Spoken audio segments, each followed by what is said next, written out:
mujeres le tengo una vitamina cuando le meto sequilla y cuando le... Baba, bak bu masalın güzel mi? Bir yanlışım olduğunda gözlerinle süzerdin.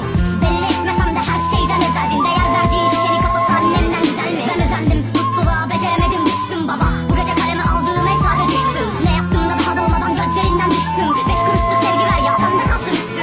İstemedim senden pahalı, değerli hediyeler. İnsanoğlu topar hep bir parça umut getirene. Baba üzgünüm, şarkıma bir son getiremem. Anlatacak bir ton şey var, sığmaz oldu gecelere. Ben beceremem, mutluluğu ayaklarım tutmuyor. Bunca yıldır yanımdayken sensizliği kutluyorum. Susmuyor bu çocuk, bak hep insanlar rahatsız. Rüyamda seni anımsadım, etraf oldu karanlık. Ve şimdi soruyorum, huzur geri gelir mi? Ben de 4 duvar arası bir hayli delirdim ve serindi. Yazın ortasında dahi soğukluğu unutanır oldum artık baba, kazan biraz sorumluluk.